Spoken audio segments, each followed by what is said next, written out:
Chapter 6. Stop living life. Devoid of a central point of reference.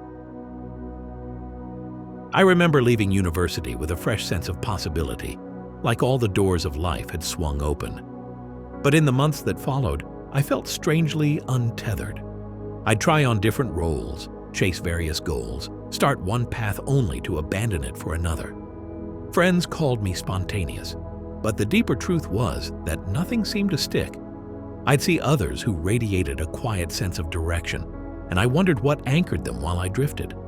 Over time, I realized they had something I didn't, a core sense of purpose, or what you might call a central point of reference, a guiding principle that shaped their choices. And once I understood that, everything began to shift. There's a line from Viktor Frankl, the renowned psychiatrist and Holocaust survivor, about how a sense of meaning can carry us through even the worst times. He argued that people who hold firmly to a purpose often endure hardships more resiliently. While most of us aren't in dire situations, the idea that why we do something affects how we do it still resonates. Without a guiding why, everyday life can feel disjointed, like you're scattered across multiple obligations, reacting to immediate pressures rather than steering your own course. Recognizing the drift. We often drift when we haven't named what truly matters to us. Maybe you bounce from job to job, a bit bored in each. Or you keep starting projects with gusto only to drop them a few steps in. It's not laziness. It might be that none of these pursuits resonates with a deeper principle that compels you. Psychologist Abraham Maslow talked about self-actualization, pursuing one's fullest potential. But that potential has to be anchored in some sense of direction. Without an internal compass, you might busily fill your days yet remain unsatisfied, lacking that unifying thread that stitches your experiences into something coherent.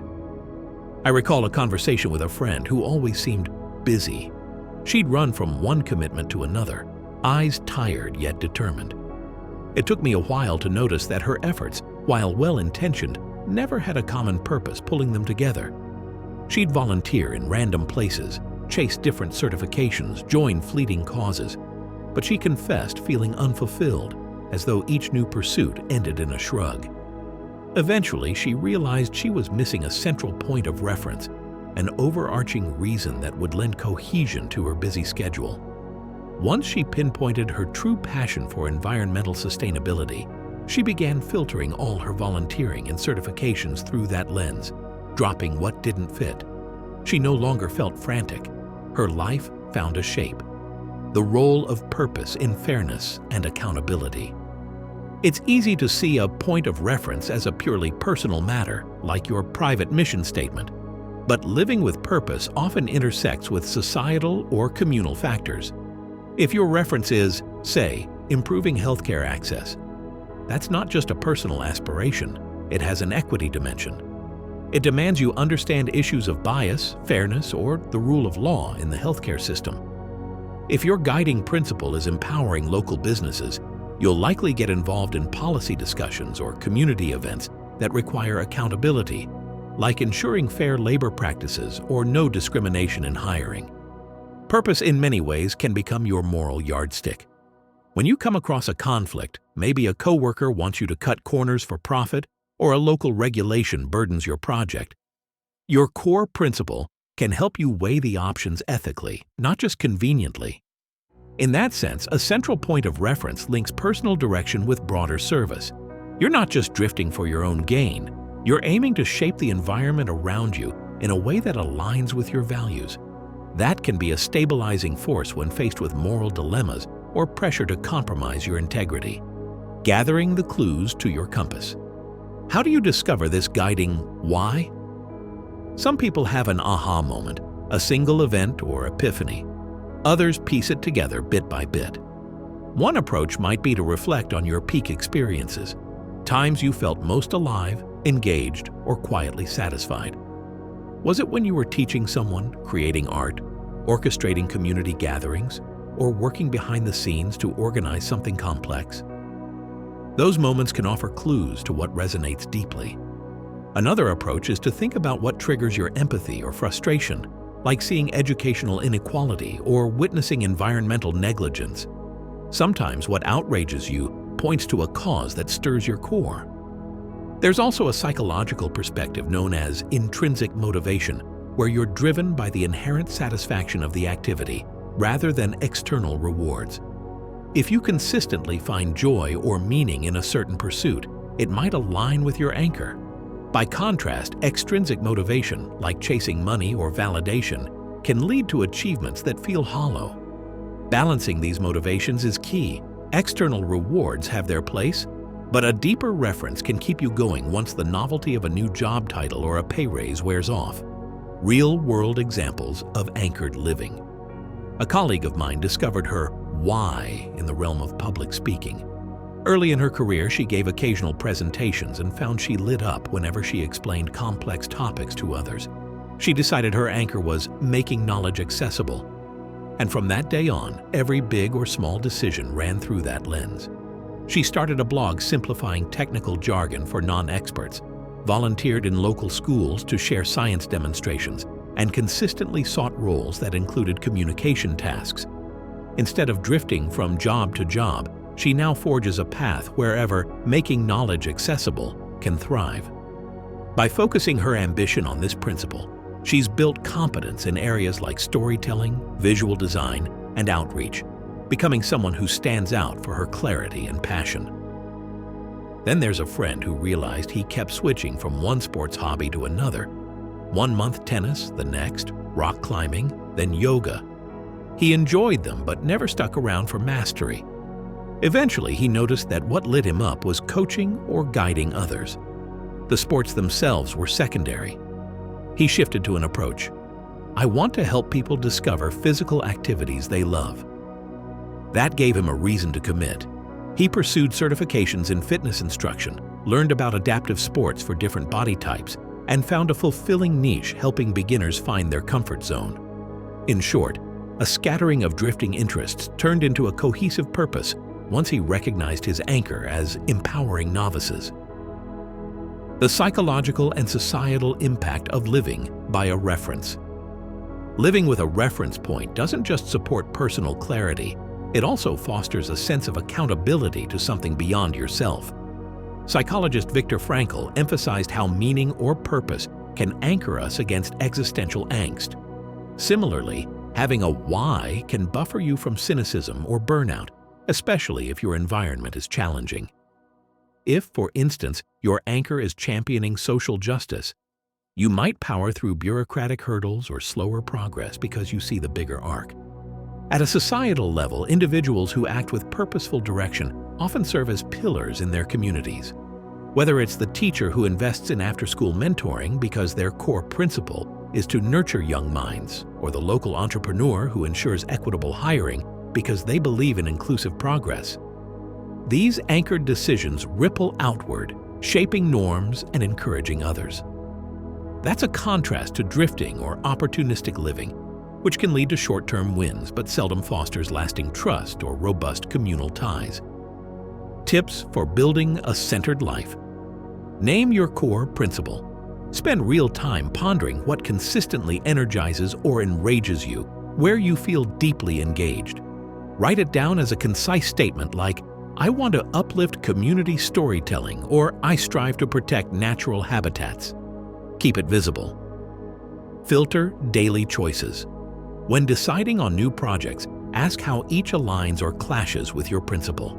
Does it nurture or undermine your guiding star? This keeps you from scattering your energy in directions that don't truly serve your sense of purpose. Acknowledge evolving interests.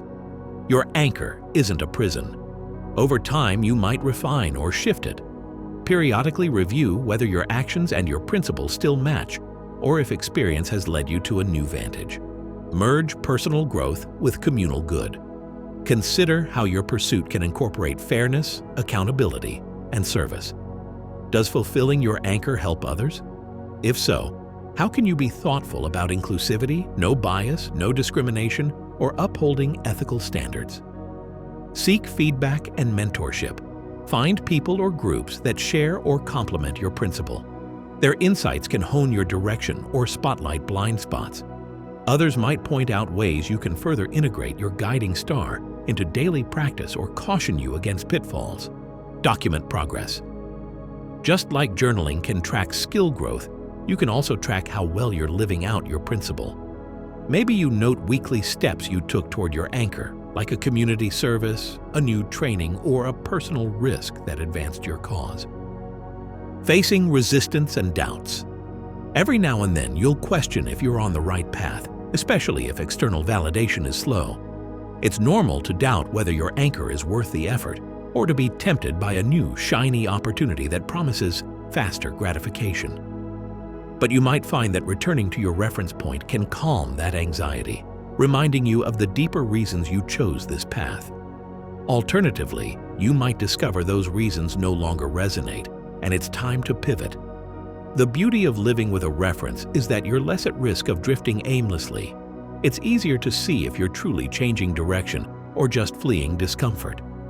Sometimes you'll face pushback from people who don't share your principle. If your anchor is sustainability, for instance, you might run into friction with those who prioritize profit over ecological balance. That can lead to tension or feeling like an outsider, but it also clarifies your relationships and alliances. Aligning with your principle might mean forging new connections with folks who do see the world similarly, or at least respect your stance enough to cooperate or compromise. Pondering the larger consequence. Ask yourself if you've been feeling adrift, jumping from job to job, from interest to interest, never quite satisfied. Could it be that no single theme guides your choices? Maybe you're always caught reacting to external demands rather than moving with an internal sense of direction. Establishing that central point of reference might shift your perspective from "I guess I'll try this" to "this aligns with my deeper aim." If you keep that aim in sight, you'll likely put more heart into tasks, push harder through obstacles, and remain grounded even in uncertainty. It's also useful to think about the legacy you leave. That might sound grand, but legacy needn't be global. It can be the small mark you make on family, friends, or local community. A teacher's anchor might be to spark curiosity in children. Decades later, hundreds of students remember how that curiosity shaped their lives. A local activist might commit to fairness in housing, leaving a lasting impact on neighborhood policies. A small business owner might revolve everything around ethical practices, building a loyal base that trusts their brand. Without a unifying principle, your life's efforts can scatter, never forming that deeper legacy you might wish for. A conversation with yourself. It might help to pose a simple question. What do I want to be known for when this chapter of my life ends? Is it kindness, innovation, mentorship, healing, or bridging differences? Once you articulate that, how do you apply it tomorrow in minor or major decisions? If you don't have a quick answer, it's okay. Maybe spend a few days reflecting. Consider your peak moments or consistent themes that bring you joy. Also, notice your personal friction points, the injustices or inefficiencies that really bother you. Sometimes our frustration signals a cause calling out for our attention. Final reflections and an invitation. Living with a central point of reference doesn't guarantee smooth sailing. You'll still face confusion, heartbreak, or the temptation of new distractions. But it does give you a vantage to return to when the world spins too fast. You can ask, am I drifting from my real aim? Or is this new direction somehow connected? That sense of self-check fosters clarity and can prevent burnout or that nagging sense of emptiness that arises when we juggle random tasks. Perhaps consider these final prompts. Is there one overarching principle or goal that continually energizes you even when times are tough? If not, what experiences or values might hint at such a principle? Could you refine your daily routines, relationships, or career steps by testing them against a single, well-defined anchor? How might living by this anchor serve not just you, but a broader circle, friends, family, society? And does that communal value reinforce your motivation? If you decide to act on this, try drafting a short statement of your why, a few sentences that capture what truly drives you. Then look at your calendar or to-do list and see which items align. Start adjusting, removing or reshaping tasks that don't fit, seeking or investing in ones that do. The effect might not be immediate fireworks, but over weeks and months, you may find a fresh coherence in your day-to-day. That coherence can calm restless searching and ground your decisions with a steady sense of purpose. When you connect ambition to a deeper anchor, you move away from random drifting toward a life that feels intentionally sculpted. A life where each step forward resonates with who you aspire to be. More than that, it becomes a life that, by virtue of its guiding principle, can ripple outward, fostering fairness, accountability, and the betterment of something larger than ourselves. At its best, that anchor becomes a compass for you and a subtle beacon to those around you, reminding us we don't have to live unmoored in a world full of possibilities. Instead, we can craft a path that not only feeds our soul, but also respects and uplifts the world we inhabit.